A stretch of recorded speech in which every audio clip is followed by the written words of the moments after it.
மஞ்சள் வண்ண பட்டுடுத்தி மரகதமணி மகுடம் மாட்டி மகிஷாசுரமர்த்தினி வருகின்றாள். தேரில் மகிஷாசுரவர்த்தினி வருகின்றாள். தஞ்சமென வருபவர்க்கு தாள் தன்னில் நிழல் வழங்கி தெய்வீக திருக்காட்சி தருகின்றாள். தேவி தெய்வீக திருக்காட்சி தருகின்றாள். மஞ்சள் வண்ண பட்டுடுத்தி மரகதமணி மகுடம் மாட்டி மகிஷாசுரமர்த்தினி வருகின்றாள். தேரில் மகிஷாசுரமர்த்தினி வருகின்றாள்.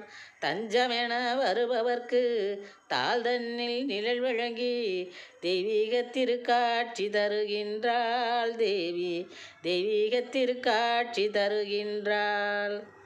சஞ்சலத்தை நீக்கிடுவாள் சாமுண்டீஸ்வரி. சந்தோஷ வாழ்வ